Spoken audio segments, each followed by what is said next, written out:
We know you have a lot of Sucky broadcasts to choose from, so thank you for listening to this Sucky broadcast.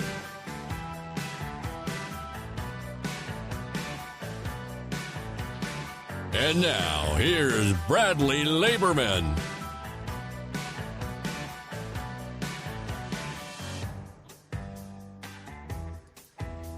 What is up? Hi. Welcome to this Sucky broadcast. I'm your host, Bradley Laberman. And I hope everything's going well for you. It is the 21st of June. It is the longest day of the year. And my dog's in the other room. And if he barks, I rearranged stuff. I don't know if you noticed this, but I moved my computer area out of the living room. And I need to get this song out of here. That's what I need to do. But I moved out of the living room, and now here I am. I'm here. I'm live. I want to take a minute right now, though, and talk about. I have a new sponsor. I have a new sponsor to this Sucky broadcast. A new Sucky sponsor. Okay, McKinney Black Car. Ride in style with McKinney Black Car, a family-owned business based in McKinney, Frisco, and Arlington. That's where I'm at, in Arlington. Offering luxury transportation services for events, concerts, and airport trips in the DFW area. Options include black cars, party buses, stretch limousines, and much more. Reach out to Nathan, the owner, to book a McKinney Black Car. His number is 469-469-5452. That number again, 469-469-5452. I think it's cool that he got that in there twice. I don't think that's right. That doesn't seem right. I don't know. That is right. That's very weird. That's a very interesting number. They also have 5-star Google ratings. And when customers reach out to reach out for a quote and they mention Sucky, you just have to say Sucky, you get $50 off of for their hourly booking. So there you go. That's how easy that was. That's our new sponsor. I think they're listening to me live. If something is weird or something is wrong with that number, I go off the reading that I have. I want to make sure. But, follow them. There, you can go to the link on that suckybroadcast.com, this suckybroadcast.com. You can go there. You can click on it. You can follow them. They're on social media. They're on Instagram. I just followed them on Instagram a while back. McKinney Black Car on Instagram. Check them out. That's who they are. They're a new sponsor. They're a new Sucky sponsor, and we love them, and we will take care of them for the weeks and months ahead that they are involved. My guest today is a talented actress and singer, and she's cute and just all around just a great person. I don't think I'm supposed to say cute. I don't think that's the word anymore. I don't know. But she doesn't get offended by that stuff, so that's good. So anyways, and she's also in Bradman the movie, which should be coming out at the end of this month, beginning of next month. So that's great. That's a great thing that we have going on, is Bradman the movie coming out. But please put your hands together for Angelica Trygar. What's up? Nothing much. It's so good to see you virtually again. Hi. Yeah, I haven't seen you for a while because I met you when I lived in Chicago, and despite posting a lot on social media, people still don't seem to realize I don't live in Chicago anymore. Nope.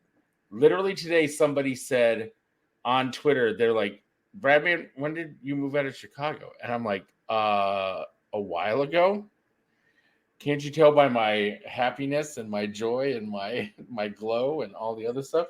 Which, by the way, you can't see if you're listening to this on a replay, but you can see if you come in and watch the live stream on Wednesday nights at 8 o'clock, and you can go to thissuckybroadcast.com/live to see the show live. Hi. Hello.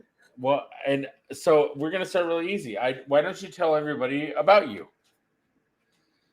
That's more of a difficult question, but, well, I mean, I feel like I do a lot of things. I wear many hats. I feel like I love acting, singing. I actually started off as a singer as a child, and then eventually I started branching off into independent film probably about 8 years ago. I started in theater as a kid. Yeah, now I'm just trying to find creative outlets wherever I can. I started up a YouTube channel in February called Acting Savvy, and I just tried to do different advice videos and try to have people on there who are in the indie film industry.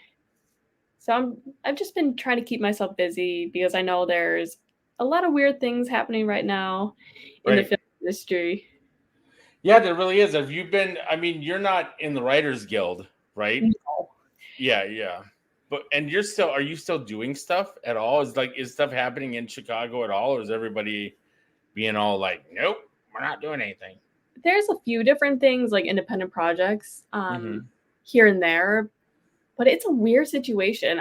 It's almost like people don't want you to participate in independent film, even though it's like, okay, well, there's some writers who aren't really striking right now. They still want to be creative and still do different things. But then there's the other side where they're like, well, these are the reasons why everyone's striking and, standing in solidarity. Right. Yeah. But also it makes for a good Instagram picture. I don't know. I'm very cynical about the whole thing, about the whole everything. I mean, because hypothetically, AI could. I mean, I'm a writer. I don't need to be in a I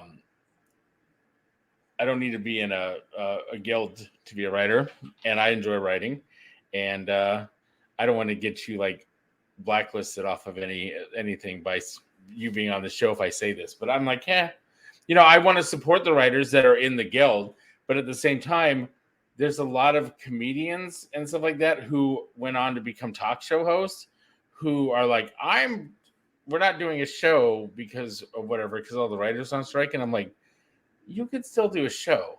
And they're like, we're standing in solidarity with the writers. But I'm like, I think it would do the writers more good if you went on and did your show without writers and everybody saw how lousy you were. And that would actually help the writers. If you wanted to like really help the writers in solidarity, Jimmy Kimmel, show everybody that you're not actually an original comedian and post it on, like, do a show without somebody else writing the jokes for you. Please do that, Jimmy Kimmel and Jimmy Fallon and everybody else and whatever his name is. I forget all the guys on these talk shows. I don't care. Anyways, so I'm glad that you're still getting some work, even though there's no even though the strikes are going on, but it doesn't seem to be affecting you too much. And how is the film scene in Chicago? Is it still thriving and booming and all that good stuff? I don't know about thriving and booming. I feel like, there is always something going on. It's really strong for independent writers. That's what I love about Chicago. Yep. We have different outlets where we're able to have, film space and great groups of people to work with. But I feel like there's always something to improve on, especially in Chicago. I feel like, there's things like, I feel like we could always try to work together more. Like, I always find that interesting because when I first got to Chicago, I thought, everybody really just wants to work together. And I really like this because in LA, everybody's like, in New York, it was like, hey, be in my project. And everybody would want to be in each other's projects. In LA, it'd be like, how much are you paying me to be in your project? And then when I get to Chicago, it was like a mix of both. But the nice thing about Chicago is like everybody wanted to be in stuff, but then you started to get little groups going. And so it became very incestual in a way because it would be like, I'm doing this movie and the same people are in it. And that's fine if you're Adam Sandler or somebody like that. But even Adam Sandler will then turn around and put other people in the leads once in a while and move people around and have people play different characters. So I think it's important that that you look at that. Now here in Dallas, Fort Worth, actually, they're in the process of building a studio that will probably be 1,000 times better than Cinespace, and it's going to be awesome, and it's supposed to rival Georgia. Oh wow! Because I heard Atlanta was booming for a while, and then right. I think, people. It's funny because everybody was like, we're going to boycott Atlanta because of this political thing or that political thing. They didn't boycott it. It was still doing stuff. So you just don't hear about it as much. But you watch any movie and it's like made in Georgia at the end of it, and you're like, oh yeah, Tyler Perry. But it's funny because Tyler Perry actually films out in Chicago sometimes. Yeah. I just saw that Tyler Perry bought BET. Oh wow, okay. Or so BET Media Group, which I'm assuming means BET, like all the BET stations. He was acquiring them. That's what I read. I don't know if that's accurate or true or whatever, but that's what I read like last week. I think it popped through while I was doing my show last week. It came through as a message. But I personally, I'm not a big fan of Medea, but I do like several of the Tyler Perry shows that used to be on TBS all the time, like Meet the Browns or whatever it was. Those were good shows. Those are good shows. I like those. And but Tyler Perry movies are very formulaic. There's always like one person who's got a crack addiction, and then they have to overcome it, or they've got like they're a kleptomaniac, or they're stealing money for something, or something's going on, and then Medea has to come in and do whatever. And I don't know if he's still doing Medea or not, but I don't think he is. I think he stopped doing it because of directing. I think he's directing more now. Right. But I think he stopped doing Medea the same reason I was doing a character called Brenda, and I got kicked. I kind of got removed from social media or from Amazon because they said I was making fun of people. Which I wasn't. I was just doing a character, and I think that's the same as him. I was doing a character much like Medea's a character, much like Fatty Arbuckle used to do a character, much like Jonathan Winters used to do a character, Mrs. Doubtfire as a character, like all these different people used to do characters. That was it. That's all I was trying to do with that. So, anyways, so you sing, and I'm not going to make you sing on the show. That would be cool, though.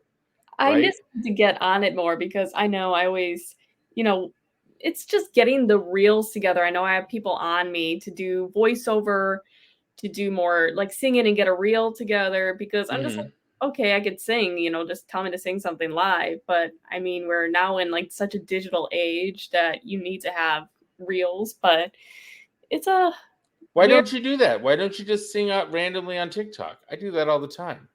I should. Yeah. I feel like more, it's like, even with my YouTube channel, Acting Savvy, that I started in February, I still have this fear because in high school and middle school, I was bullied so much. And now it's just like promoting myself. I'm still a little afraid. I'm just like, well, I mean, there's always going to be people that don't like you for some odd reason, but I just got to get past that and start posting and promoting. Yeah. Because I know it's like a goal to try to get, verified on YouTube. But if I don't share, then it's not going to get out there. You really just have to share it. It's really not that hard to get verified on YouTube. Except I did just get a notification that I'm having my verification removed because one of my sites hasn't been active for a very long time. And I was like, oh, let me get on that. Let me post something on there. Because it's like, you get 400 hours and you got to do whatever. And it's got to be in so much in a month. And I just let it slide. I've been working on other stuff. So, yeah. But I mean, I think you should just sing some TikToks. Get on TikTok, sing. Sing some TikTok, you should sing right now. You should sing right now. What do you want to hear? I don't know. Let me think because I'm going to clip this. I'm going to put it up on Instagram once we do it. So if it's good, if it's not good, I'm not going to clip. No, I haven't warmed up in ages. I like people are just like trying to think. They're like sing again. But do you have like a lot of neighbors right now? Like if you sing, are you going to be like, oh, the neighbors are mad because that's even better. I control my volume as long as it's not like some super, because with my higher register, like going up there, I get louder, but I'm interested to see how, I want people to know, like, she's on a weird microphone. It's like a Mac microphone. So if it doesn't sound the best, and I'm going to not talk so she will come through better. I'm going to mute myself. And now here's Angelica Trygar singing something random.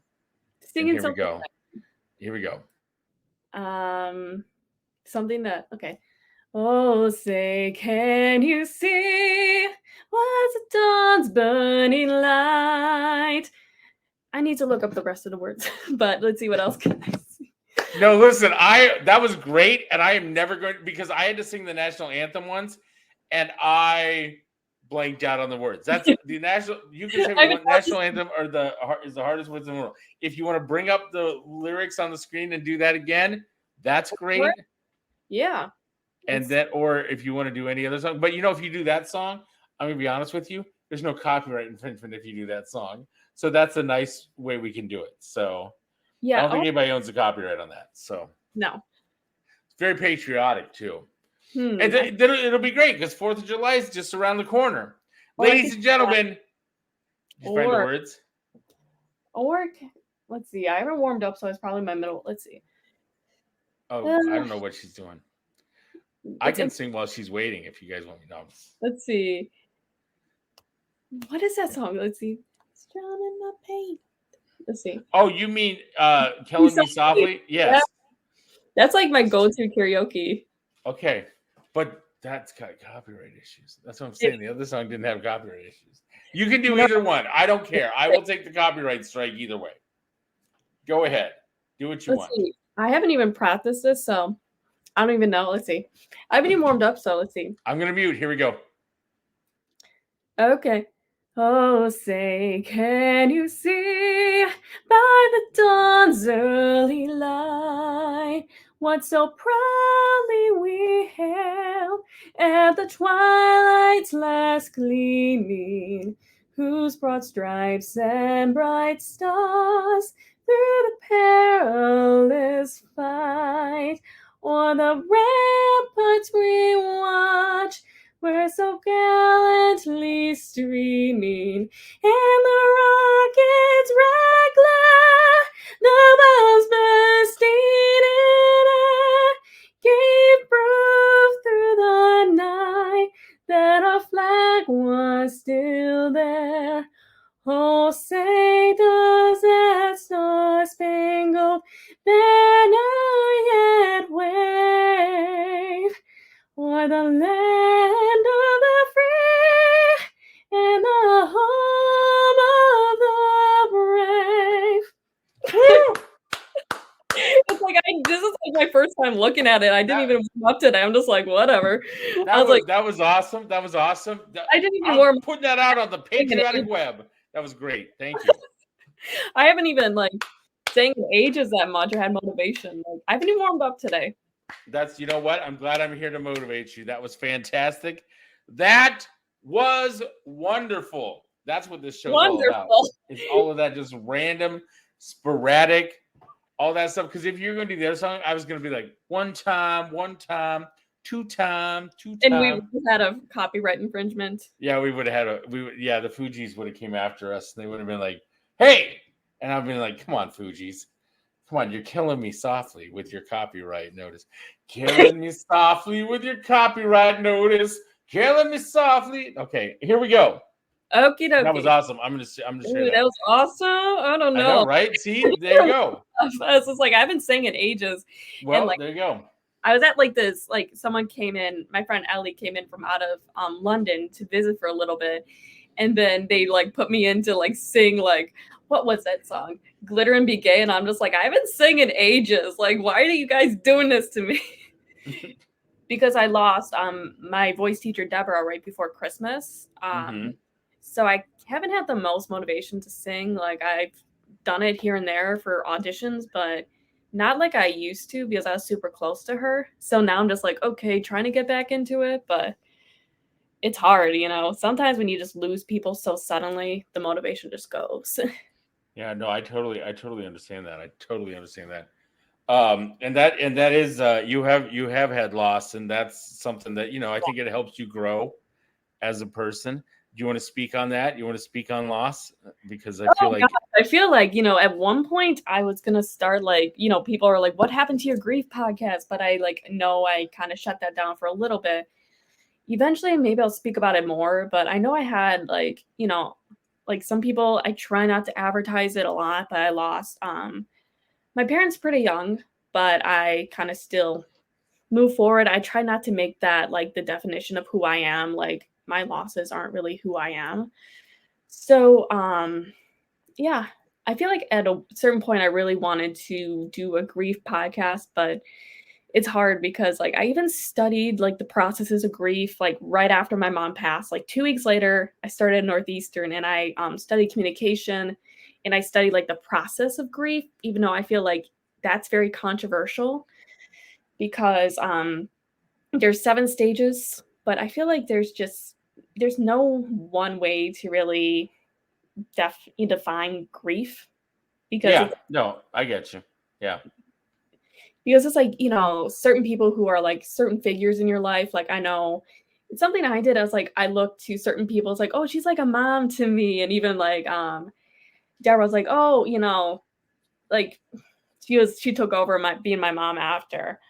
But it's like, when you miss, it's like, I don't know, sometimes when I miss Deborah, I miss my mom all over again. So it's like, ooh. So it's like it's not really Yeah, one so is it healthy to like put these people in like parental type roles a because little. I kind of like I try not to do it as much. It's something I'm still working on with okay. counseling.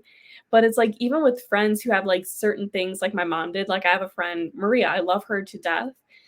Or but she like each Yeah, and you're like like don't say I love her to death. Why do you say it? well, I mean I do, but Yeah, it's like I she guess. teaches like at the same school my mom did and like, doing the same things, like, teaching special ed. So I'm just like, I can't like she's a separate person from who my mother was. So it's like, we're all separate people to not really latch on to people like on certain Yeah, ways. I got you. But yeah, it's just I a got you. really weird process sometimes with certain things, but just getting through it, I feel like is just, or keeping yourself busy doing different projects really helped me a lot. I think that if you wanted to do a small, like if you, here's my idea, just hear me out on this. I don't think you need to do like a full podcast. I think you just have to do, you said the 7 stages. You should just do 7 episodes and then that would be it. And then they're out there on the web for people to use. And then you do an episode on each stage. Yeah, because I had one for a little bit, but then I'm just like, ooh, do I really want people to know like that deep of things about me that could, be held against me later? Like, ooh. I mean, it depends on how open you are or whatever, but also you can like rework it so you could have other people come on to talk with you too, and they could be experts in those certain areas. So I think Yeah. there's always way to. I mean, like there's podcasts about anything. I listen to this radio station in Dallas called 97.1 The Freak, and the midday show they were talking about this show called Tiptoes. I don't know if you've ever seen the movie Tiptoes. So Tiptoes is Kate Beckinsale and Matthew McConaughey, and they're a couple, and they're going to get married, and she announces that she's pregnant, and then he freaks out because what she doesn't know is everybody in his family are little people.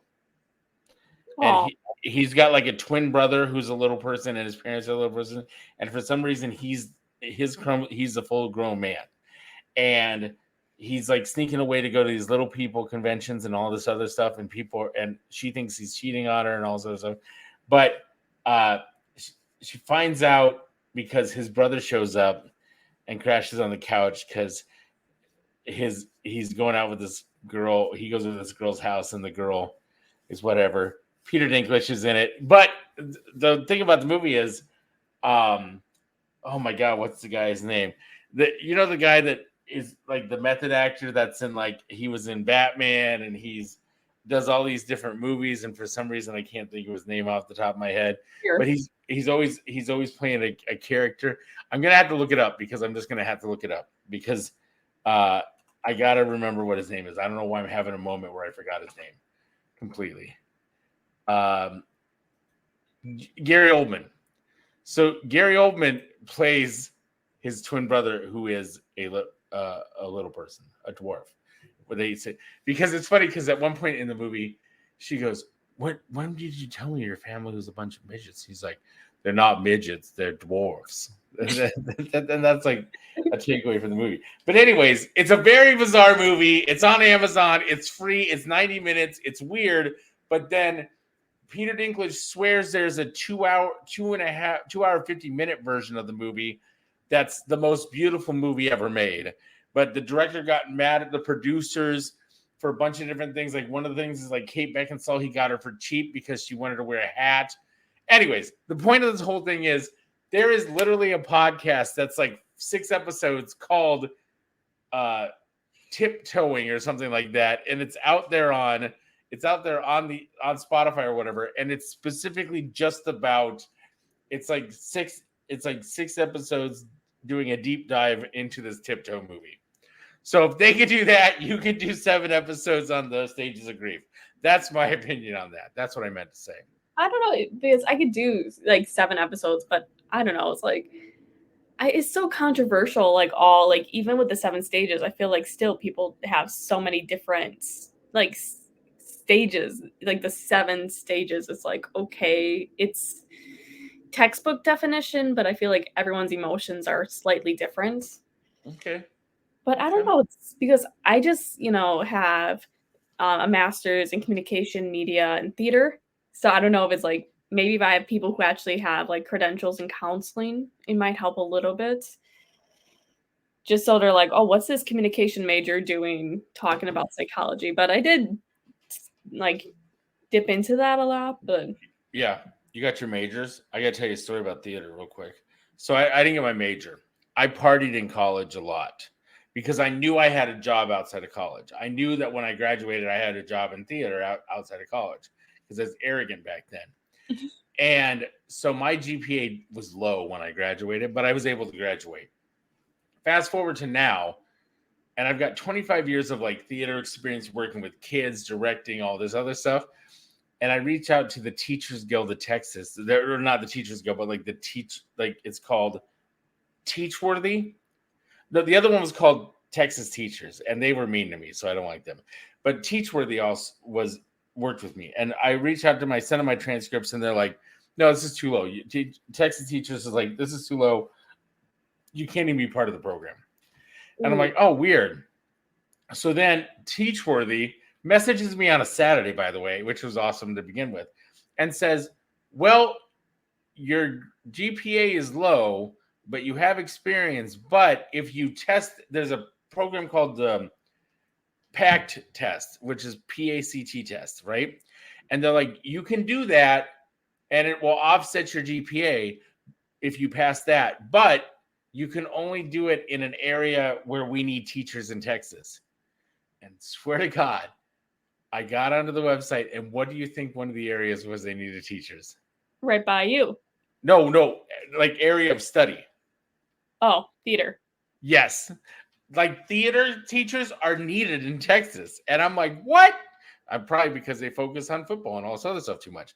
So I am in the process. I'm studying because I took like a sample test, and it was asking me questions about, as a theater teacher, you have somebody else do the lights and so all this other stuff. But it was asking me like, what type of Fresnels do you use in this situation? I'm like, what?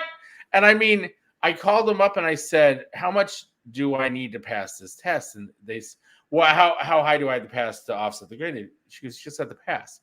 And I'm like, passing is 75%. She's like, yeah, 75%. There's 200 questions, which means I could miss 50 questions and still pass this thing. But I don't want to go in there and just be like, oh, I just got a passing grade. I'd rather go in there and be like, look at me. But also she said, you get 2 times. Okay. If you don't pass so but I'd rather do it the first time. Like when I went to get my real estate license, I'm not a realtor anymore, but I went to get my real estate license, and everybody kept saying, when you don't pass the first time, it'll be okay. I passed the first time. So I feel like I can do that. But also it was a lot of common sense. So we'll see. Yeah. Anyways, I just want to share that with you because you got your master's. So if you wanted to be a teacher, you could just be like, I want to be a teacher. But the thing is, it's just your freedom. That's the only thing, because I'm just like, well, I could easily be a teacher, but it's just like the free spirit in me to make a schedule. I'm old. Here's my logic. I'm old. Teachers have extremely awesome health insurance, and that's what I see. That's what I see. I've survived being a freelancer for a very long time. I could still be a freelancer because I believe that someplace like Texas, people aren't going to be like, oh, look what he says on his podcast and look who he is as a teacher. I don't think people are going to do that. I never had a problem with that. When I was in Iowa, I was doing I was running my children's theater in Iowa. I ran it for about 8 years. The only time I ever had an adult like try to cancel me back then was it was always a non-parent. The parents would come in, they'd be like, "Oh, I just saw that episode of that YouTube video you did. That was hilarious. I saw that parody you did. That was hilarious. You know, I saw your live stream. I saw your show. That was great. It was hilarious." But whenever somebody would try to cancel, it'd be somebody who didn't have a kid. Oh, and wow. And that's how it is with anything. Like when I lived in Iowa City, these people would try to cancel stuff that was going on in Iowa City, but they didn't live in Iowa City. And they would just come from other cities to just do it. That's how everything works. That's the same like when in Chicago, I lived in Rogers Park and they had a homeless problem. Oh. And then they have a homeless problem in a lot of places. LA's getting really bad. But the situation was people would come from Evanston and they would come over and they would donate tents and they would bring all the stuff. And everybody said, "Oh, these people are so nice." And I'm like, they're not nice. They're coming from Evanston. They're bringing tents over here so that people will stay in Rogers Park and go here and set up their tents here and not go to Evanston. And Or therefore, yeah. So that's the deal. They're not being helpful. They're giving the facade they're being helpful, but in reality, they're just trying to keep people out of their neighborhood. They're a bunch of NIMBYs. That's a term I learned. NIMBYs are not in my backyard. That's probably like a North Shore thing because I feel like they have their own little society, their own little. I learned NIMBY because of something else, because of a thing about fake buildings, which I would love to go into, but I go into fake buildings all the time, and then I don't want to. It'll be quick. You know what? No, I don't want to do it because it's so much. Google it. Google fake. Are you getting canceled? But no. Fake buildings are amazing. Yeah, I can't get canceled for fake buildings. They're cool. They're just something cool. You should Google it sometime. Everybody Google fake buildings. I'm going to read a spot real quick, and then I'm going to go grab a book because there's something I want to talk to you about next. Something I feel like you're an expert on. But let me real quick go in and tell you about the Brass Tap. The Brass Tap offers over 150 craft beers from around the globe in an upscale neighborhood bar atmosphere. They carry almost every craft beer from almost all of the Texas breweries, from Rollertown Beer Works to Tubbs to Petticola's Brewing. You can always count on them to deliver the craft beers you're looking for. They also carry craft beers from other states and even craft beers brewed by monks from overseas. They offer weekly events with pint nights, music bingo every Wednesday at 7 p.m., Family Feud or themed trivia every Thursday at 7 p.m., and a new live local musical artist every Saturday night. They also have one of the longest running happy hours in all of DFW area with select $5 drafts, discounted shots, $6 wines, $7 drinks of the week, along with food specials under $10. You can also enjoy every major sports game on one of their many TVs and large screens, covered patios, which are dog friendly, and also special events, which are always listed on their Facebook page, such as car shows, bike nights, and events that for benefit local charity groups. They have 3 locations in Allen, Prosper, and the brand new location in Frisco, which also features Old World Pizza made to order. You can only get that pizza at their Frisco location, and guests have been raving about it. Oh, and any guest who mentions this Sucky broadcast can choose one free appetizer of their choice. Just mention the podcast and pick up what you want, and it's on the house. And that's the Brass Tap in North DFW. I was going to grab my book, but I'm not going to grab my book. I'm just going to say what the name of the book was. So I have a book that I got a long time ago. I got as a joke because I had a radio interview when I did radio. And the name of the book is called The Asshole's Guide to Handling Chicks. And inside is like a tutorial about how to deal with women from 18 to like 80. And it breaks it down into years, and it says, hey, when you're younger, you're going to look for older people. When you're older, you're going to look for younger people. There's all this stuff involved. There's all stuff involved. But you are fascinating to me because you have educated yourself about the game. Oh yes, wait, it was Neil Strauss, I think, or yeah, The Game and the Pickup Artist. Yes. Uh, Tell me why you decided to do that. well, it was because I just started to pick up on like, certain games that like guys were kind of pulling that was confusing me. And I was like, what is actually going on, especially with negging?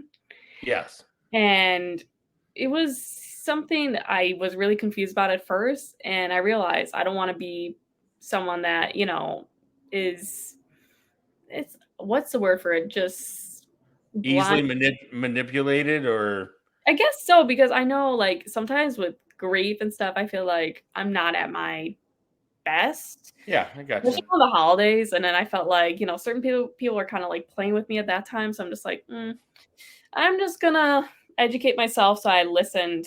It was so funny, I went on Audible, and because I do a lot of driving, being Yeah. self-employed, I listened to both The Game and The Pickup Artist, and I was like, "Wow," even though they were really hard to listen to because I'm just like, all these, like, weird names for these pickup artists.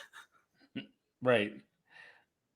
What was Mystery, like, he's like and he l like, Mystery dresses is the most common one, and I blame MTV. MTV really screwed it up a lot. I think MTV really screwed up the whole process for everybody. So because they put these guys on the air, and believe me, I know because MTV almost gave me a show for something I was doing where I was breaking up with people. The MTV likes that Oh, stuff. So yeah. yeah, so I know what it's like. So I don't know, it's just like but I feel like sometimes like, actually, I feel like there's games other way like, for women, there's, like, certain books that they have too. Like, yeah, there's one that was really weird, like, I read it, but people are like, "Just don't." Like, I read it just because I was curious, but it's called The Rules, where it's like, "Well, if a man asks you out after this date, tell him you're busy already." have you? You know what I think you should watch? Have you ever watched? Oh, what's it called? It's a podcast. I think it's called the Wonder Podcast, or it's something like. It's yeah, Michael Sartain. I think that's his name. Michael Sartain is the. He's gonna kill me that I got his name wrong when I said this, but I haven't. I don't ever talk to him really and say his full name. So, Sartain. Maybe it's Sart. I don't know what it is.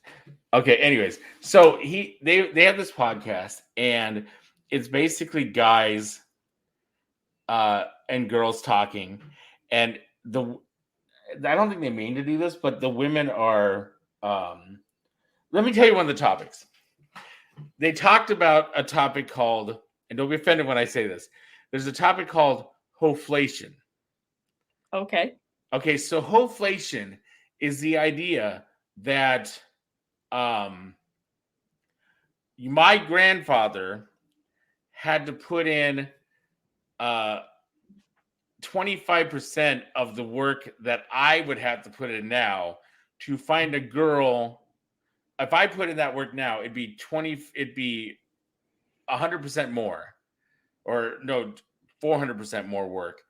It would be and it would be for a girl that's um, 10 times worse, 20 times worse than what my grandmother was in when my grandfather did it. It's called hoflation. It's like he has to put in less work for a more desirable woman than I had to put in more work for a less desirable woman.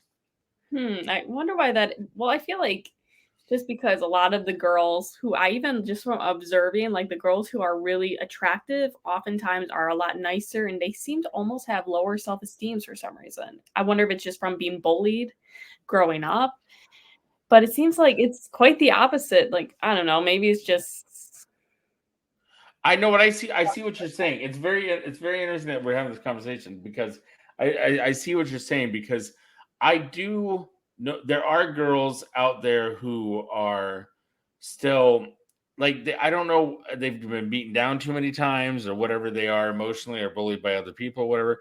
But there are a lot of girls, but I feel like those girls are the most relatable because I was bullied a lot in school, so it's nice to have a conversation with somebody who I know didn't get everything handed to her.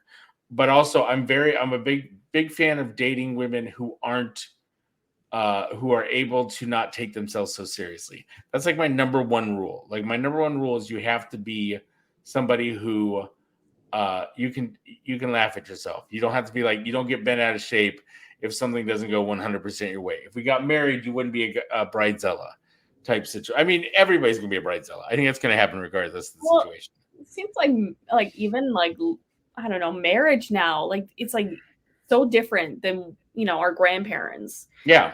Because now it's just like I'm learning so many new things about open marriages or different agreements where it's like, oh wow, you know, because a lot of times, like I was always raised to be Lutheran or Christian. Yeah. And now I'm hearing all these different things where I'm just like, that's so weird. It's almost like you guys aren't even married, but it is what Yeah, it is. it's more for benefits and stuff like that. It's more for the ability to be like, I love this person, so I want to be able to have the rights to bury them and get their money when they die, sort of thing. And it's sort of that stuff. It's very weird, but but I have noticed that, and you're right. It is.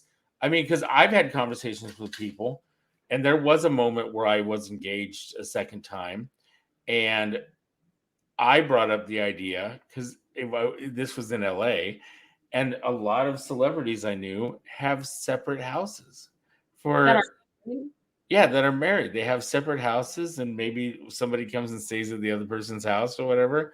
They're married. The kids, you know, whichever one is closer for school, they show up there.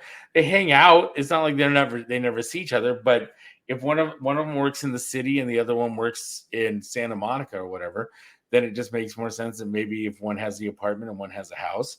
And it's Yeah. usually the guy. Usually has a place. And surprisingly, those are solid relationships, and you don't see people cheating. Where you would think that, oh, this guy's got a bachelor pad in the city, he's going to cheat on her. But no, that's not the case. A lot of times, it's when they don't know about it. That's when the problems are occurring. So Yeah, that's what I noticed too, because like, you know, if you give like for certain, I mean, there's people who have arranged marriages or they have their religious one person, but if, you know, people could be open and say, hey, like, let's do it this way, I feel like that could be beneficial, especially because it seems like even in like prehistoric times, like, I don't know, like people, it was a little pride. It was a lot of like, I saw the movie Caveman with Ringo Starr from the 80s. It was a lot of like uh it's a lot like politics. it's like Lion King. It's like, you know, you've got Mufasa, and you know all these people were all these it was like Mufasa and Simba and then a bunch of lionesses. There wasn't a bunch of lions floating around in Lion King. So you knew that's what's going on. And the whole plot of Lion King 2 is that one of the kids is Scar's kid. Like Scar's kid is grown up, and Mufasa doesn't, or Simba doesn't like him or whatever. Doesn't want to date his daughter or whatever. I need to rewatch. But yeah. So I think I don't know if it's the second or third movie, but it's like I think the second movie is, I think it's the second movie because it's like Scar, it's like Simba has a daughter, and then she starts dating Scar's son. And you know, and he's like, I'm just Scar, dude. I'm just Scar's son. It's not my fault that I'm Scar's son, and Scar was such a bad person, and maybe he wasn't a bad person because I think things were in better order when he was in charge. And so who knows? You know, I mean, he had the hyenas working with them, so who knows? maybe it was a better situation. You know, maybe they bullied Scar because of his sexuality or whatever. I don't know what. You never know. I mean, you never know. Disney has a lot of hidden messages. Yeah, they do. They really, they do. They really do. It's very interesting to me to watch a Disney show these days. Oh, because here's one. Because everybody was talking about this weekend that Elemental failed because it was too woke. Okay, so and I'm not a big fan of that. I'll be honest with you. I'm not a big fan of it if they're trying to shove stuff down my throat. I'm not interested in it. But I watched Woke, and it was essentially West Side Story. It was like Romeo and Juliet, West Side Story. It was a very common theme. I didn't see any sort of like somebody said, oh, they really shoved like some sort of like transgender character down your throat or whatever. I'm like, I didn't see that. I didn't see that at all. So I enjoyed it. It was good. It was a good movie. Made me cry a couple times. Yeah, It's I very need to good. watch that now because now it's just like, getting to the movies, actually seeing like different because I know Yeah. like now it's sad. Like I went to see a movie like a few weeks ago. What you go see? It was I need to like I know the name. It's like It's Me, Janet or something. What is that movie where the girl gets her period for the first time or they all want their period? What is it? Oh, It's it's like hey, are you there, God? It's me, Margaret. Oh, it's Margaret, not Janet. Okay. Yeah. That's a good book. Okay. I mean, I was a kid. I read that book and I shouldn't have understood that book. And I didn't really understand that book because as a kid when I read it, but I loved Julie Bloom. I loved all her books. So, or I don't know if it was Julie Bloom. It was Julie Bloom, not Beverly Clare. It was Julie Bloom. But anyways, yeah, no. How was it? It was Because wonderful. It was a good movie, but it was so sad going into a movie theater because I went with a friend of mine. We only paid $7 a ticket, but we're like the only two in the theater. And I remember the AMC where we went to, it used to be booming where you could get meals and we got a whole booth to ourselves. But I mean, there's two other people in the whole theater, which was sad to think about. I was like, is everything just going to be live stream now? You can't like maybe in a few years we won't nope. be able to Come down to Texas. Come on down to Texas. It's booming down here. It was a lot of the stuff that was happening during COVID that turned a lot of stuff around. Texas is doing just fine. You all come on down now. You hear? It's good stuff. Yeah, because I'm in Park Ridge where there's a really classic vaudeville theater. Oh wow. Yeah, the Pickwick, where I think they still might have black and white film screenings. So it's just like a fear of mine that all theaters are going to shut down eventually. I hope not, but I don't think that's the case. I really don't. We have one here. They were building one in Chicago right before COVID happened, and that's the Alamo Alamo Theater or whatever it is, like Alamo Grindhouse or whatever it is. That's started here, which I thought I figured out because the Alamo. But it's it's like a bar theater type situation. We have a movie theater that's down the street from me. That's a restaurant that is a giant theater. But it's a restaurant theater, and you get like full meals, and you can sit there. wow. Yes, and also down the street from me is an AMC, which is one of the ones. And I said to them, when I came into that AMC, I was like, whoa, because in Chicago, they were blocked out because I would go with people that had the AMC, whatever. So we'd go to the AMC theaters and a bunch of the things were blocked out. And I was like, well, what? You can't get half the food here. And I went to this one, they had a full working bar. Oh, wow. And then I went up to the thing, and this is like at a mall, right? I go up and I'm like, oh, you have chicken and you have this and you have all these, like you have full pizzas and sandwiches and stuff like that. And it's not blocked out it doesn't say not available. So it really is. I think it was just the area where I think it was just what type of rules were being placed at what time. And when things were limited, then some things got shut down and other things didn't get shut down. So I think we're in a good spot. I'm just saying, come on down. Because I was even at Six Flags recently, and like a lot of the rides by me, like in Gurnee is where Six Flags Great America is. A lot of the rides are shut down. I was like, what happened? Like it used to be like booming with different rides, but a lot of like the areas are starting to be blocked off, and it was just weird because it was like the first time in 10 years I went to Six Flags and I saw the difference. Like I see Six Flags every day because Six Flags started in Arlington, Texas. Oh wow! So it must be. I didn't realize that. One day I'm like, it said Six Flags Road, and I go, oh, weird. Why does this? Oh, it says Road to Six Flags. That's a street. Like on Google Maps, it said turn down the road to Six Flags, and then the other one is Wet and Wild Avenue, and that takes you to Hurricane Harbor. Oh wow! So when at one time or another, 6 different countries or 6 different flags flew over Texas, and that's where Six Flags came from.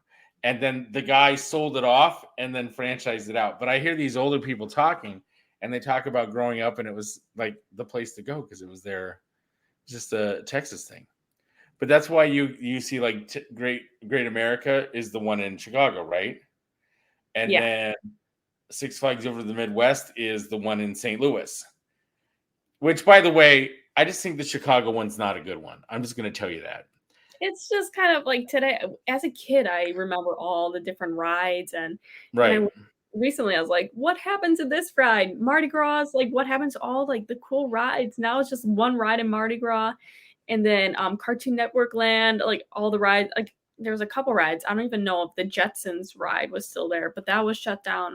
Like it was weird because I remember so many rides and when you go back there, it's like more picnic tables. Why do we need more picnic tables? What happened to all the Yeah. rides? Like When I was in when I lived in Iowa, where I could either go to St. Louis Six Flags or Chicago Six Flags, same distance.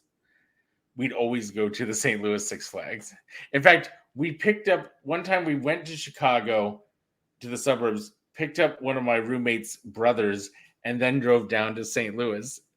And I was at that point, I was like, why didn't we just go to Six Flags in Chicago? But it was just that it's not that good. In Gurney. I say Chicago because we always just did Chicago. yeah. But in Gurney. So Yeah, it's sad because I remember like Kittyland was the place to be when I was young. Like and then they have the Little Dipper at Six Flags, but it's just not the same. It's like why put a Costco where there's a cute little amusement park? Like I don't know. they like here they have like the Aquaman ride. I don't know if that is everywhere, if it's just down here, but it's like a roller coaster like loop thing, and there's water in the middle. You have to splash through to get through or whatever. So that stuff's always fun. But it is weird because Six Flags opened and it was like February and I was here and I was doing Uber on the weekends or whatever. And I would have to take people and they'd be like, oh yeah, we're open. It's cold, but we're open. It's like we're doing like events or whatever. Like it's like small groups. And then I think they opened up fully in May. And then Hurricane Harbor just opened up Memorial Day weekend, I guess, because it's weird to drive by there now because there's just water. And all I look at when I see those rides is like, how could I die? How could I get stuck in one of these things? And then whatever. I also learned, not to brag about where I live now, but the other day I drove by and I was a little bit farther south or north. I don't know. I'm so confused on where I'm at half the time. But I drove by Jellystone Park. Oh. And I'm like, oh, Jellystone Park's here. Like it's here. Like I've seen it all the time. I've seen it like advertised and all this other stuff. But it's like right there. And it's like year-round fun. And I'm like, oh, that'd be fun. And I was telling my brother, like, you know, if you brought my nieces and nephews here, you could all go camping because they like to do stuff. They like to sit in the cabins stuff like that. So, anyways, that's what brought up Six Flags? Just randomly. Yeah, it's just like because I went there recently, and I'm just like a rude awakening from what it used to be. I don't know. Yeah. Because it's like part of me kind of feels like bad. I'm just like I wish kids now could experience what I did. But kids aren't looking at like, oh, this is tiny. They're looking at like, oh, this is a fun time. That's because like the same thing is like we had Adventureland and in Des Moines, Iowa, we had Adventureland, and Adventureland used to be a chain like Six Flags was. And I think what happened was when Six Flags became a chain, it killed off Adventureland. And so, but there's still an Adventureland, and then there's an Adventureland in another state. There's only two Adventurelands now. And we would I'd go to Adventureland as a kid, and it was the greatest thing in the entire world. It was a lot of fun. We'd go around to places. It was great. I went as an adult because I got free tickets for working at the radio station.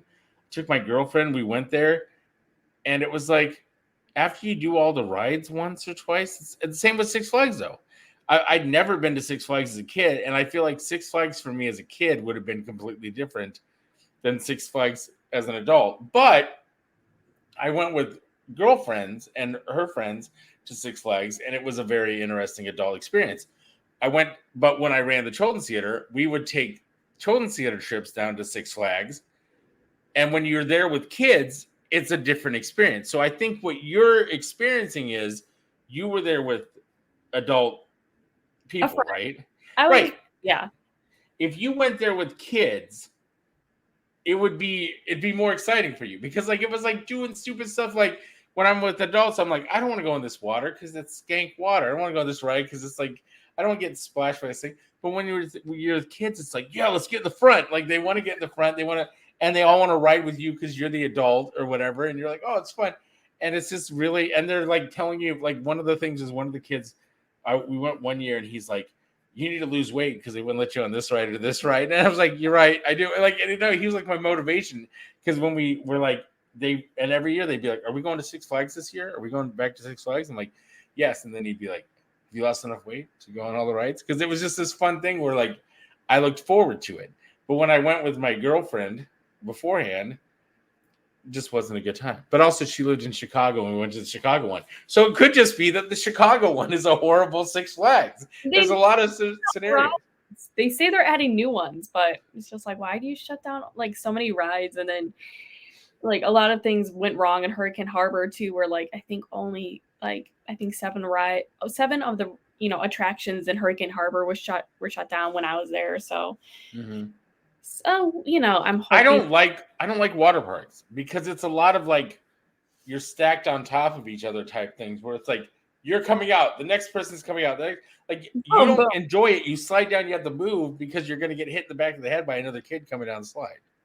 But maybe if you go to Wisconsin Dells off season, then you get Wisconsin Dells is awesome. House on the Rock is awesome. There's a lot of things that are awesome that I did as kids that when I came back and did as adults, those were fun. Like House on the Rock was fun, and it was like more fun as an adult than when I went as a kid because I had a girlfriend, so it was more fun, I guess. I don't know. It wasn't what my grandparents were. But yeah, I just think it really just depends on what it is. I mean, because I've never been I've lived in Los Angeles, never went to Disneyland. Oh, I went in February because it was funny because I was staying in Downey because I was getting my headshots done. Okay. And I stayed in Downey with a nice family, but then I realized it was so close to Disney because I realized with the weather, a lot of the plans I originally had were canceled because it was raining, and I think people were freaking out because it snowed a little bit and it was 50 degrees, so people weren't doing much. So one day when it was super rainy, I went to Disneyland and people said that's the best day to go when it's rainy. So, it is because it doesn't rain all the time. They don't. Six Flags, same thing. The lines disappear, and then as soon as it dries up, you hop on a ride real quick. You go through the ride, and then if it rains again, then the lines dissipate or whatever. But it's good times. I get it. Yeah, so I went because I've been wanting to go because I think I went once with my mom, like when I was 4. To Disney World, but I never went to Disneyland or Universal. So I'm like taking myself to different places now as I get older. Right. Yeah. Never went to either one of those. I really wanted to go to those, especially like I'm really a big fan of Marvel stuff. So I really want to go like the Avengers campus and that kind of stuff. That's in Disney, California or whatever is that place is called. I don't know. They have a Star Wars area now. Yeah, I heard that. Well, I heard they're shutting that down already. No way. So I heard that something. There was that's the Chicago themed the Star Wars themed hotel, right? No, it's like part of Disney, like Disneyland. They have a few attractions. Where okay. Well, there was a hotel that they're shutting down because I think it's this. I think it's they're shutting it down or changing it because people didn't want to pay $1,500 for the price range they put it at was too high. Listen, I gotta read this. I gotta get my final sponsor in here, okay? Quilting Cat Crafts. Sorry. 1, 2, 3. Quilting Cat Crafts is a DFW-based fabric warehouse and online store specializing in boundless quilting fabric.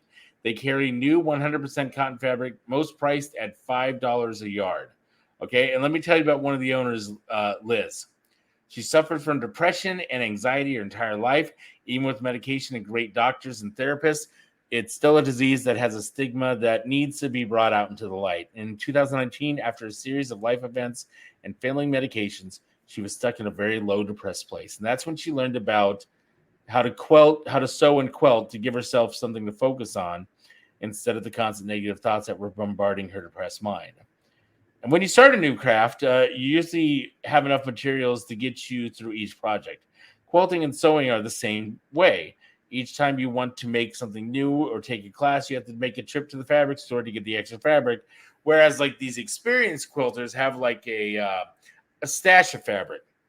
it's harder for people who are just starting out or on a budget to do this. But that's when she discovered Boundless, which is a very great fabric at a very low price. It's affordable and it can help anyone fit in and sew with the big girls without having to run to the store for each time you're making a low blanket. And quilting kept Liz out of the hospital and alive during that time. So Boundless fabric was the way she did that. So she wanted to make it available and affordable for other people. Call it Quilting Pay It Forward. People have already shared their findings on Quilting Cat Crafts online, allowing them to build their stash of fabrics that they couldn't otherwise afford. And it's just smiles all around. And you can go check it out at quiltingcat.com, or you can or if you're local to DFW and want to pick up an order to save on shipping, you can do that too. They also have openings one weekend every quarter where there's an open house where the public can come in and just shop right there. And if you want to learn more, go check it out. You can find Quilting Cats online at their Facebook page, facebook.com/quiltingcatcrafts. And they also have a Facebook group called Quilting Cat and Catnip, where people share their projects and ask and answer questions about all these things, sewing or quilting or anything like that.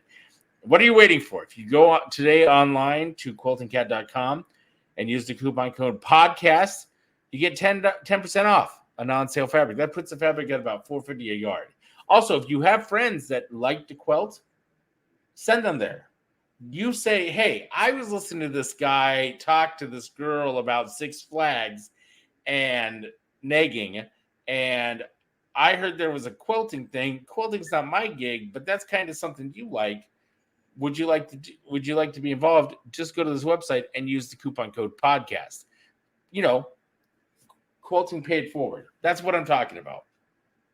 There it is. Do you quilt? No. You should. My grandma did. There you go. I think quilting's if I could quilt, I would quilt. I have family members who quilt, and their whole lives are different. I don't know.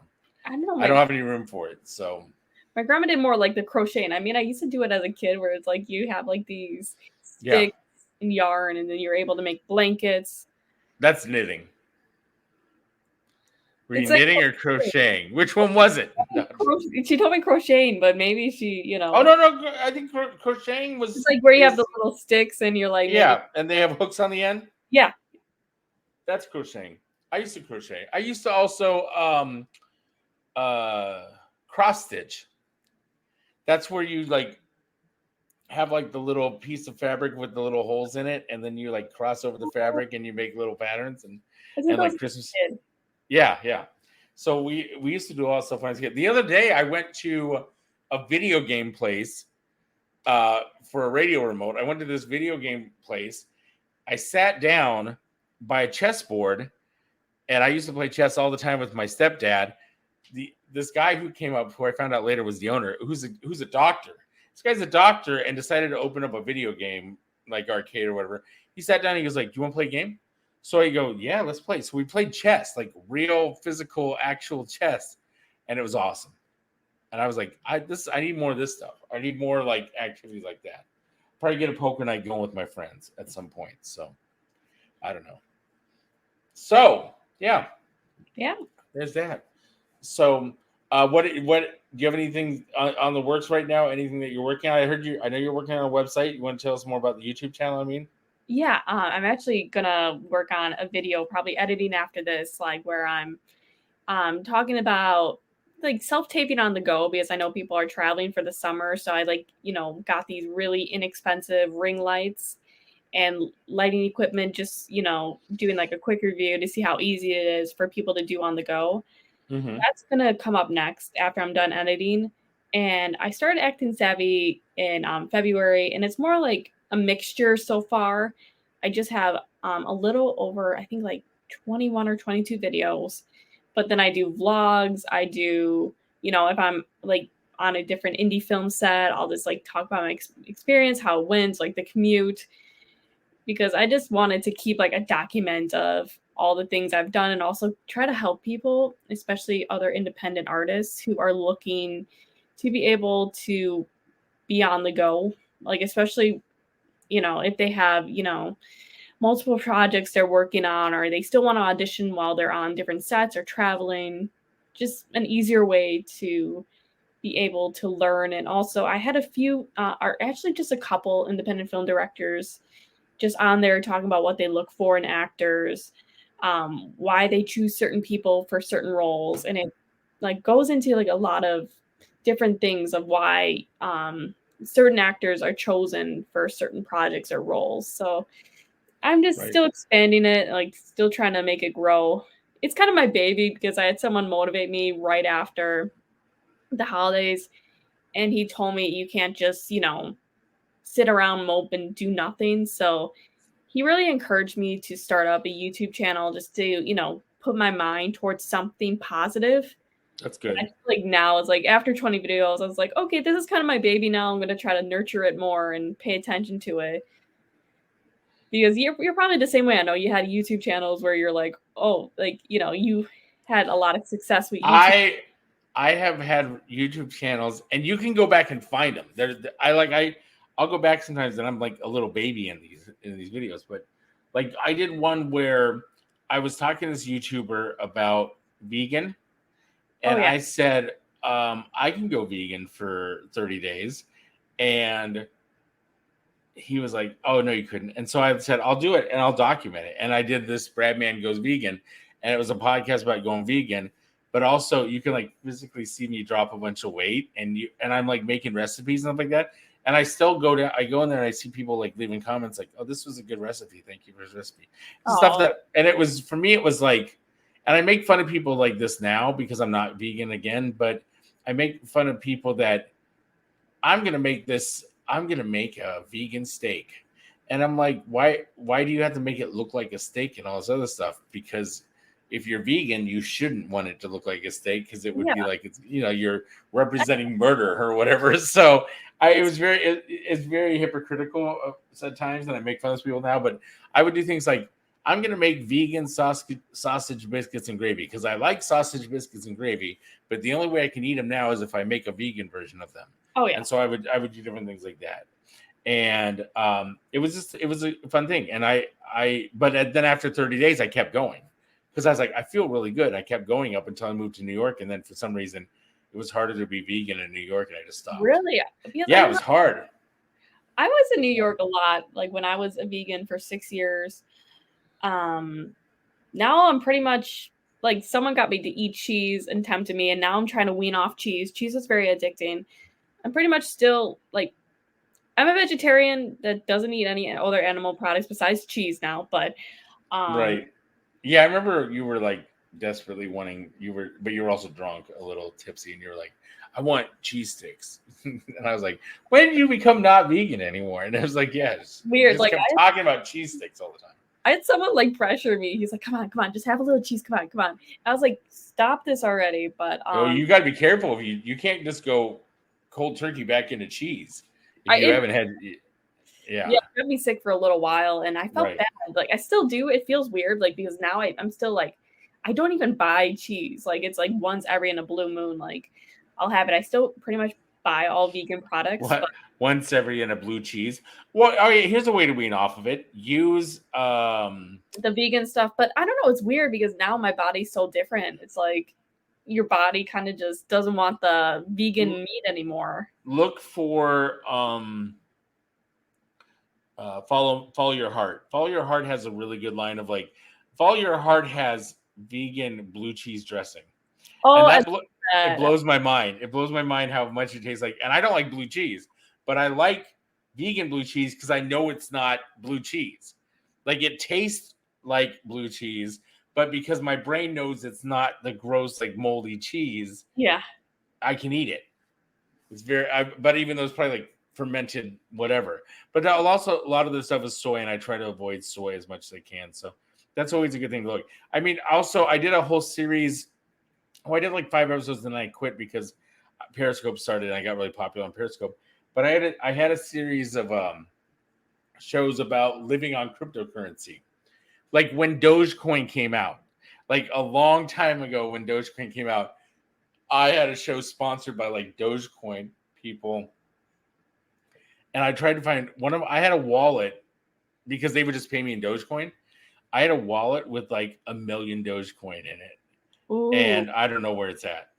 I lost it. But it's just funny because like they gave me an app, and one of the companies was called Tip something other, Tip Jar. And I would go on to TikTok, and I would, during like the football game, I'd be like, if every time there's a touchdown, I will, everybody uses the hashtag, and I'll give somebody 0.1 Bitcoin. And I'd send it, and then the winner got a full Bitcoin after the drawing was done. We took all the winners of the game, and we had one big Bitcoin. I went back and looked at that now, and I was giving out, like now, if I look at it, I was giving out thousands of dollars at a time. And I'm just thinking to myself, how many of those people got it on Twitter, won the contest, got a 0.1 Bitcoin, and it's still sitting there because they've never claimed it, because you had to like go in and like claim it. Even my mom got something from them, and I said, "Do you ever claim that?" She's like, "No, I don't know where it's at." And they said, "Well, if she finds it, we'll honor it because we want to make sure she gets her money." I'm like, "Mom, you just threw away," because she had like 0.5 Bitcoin.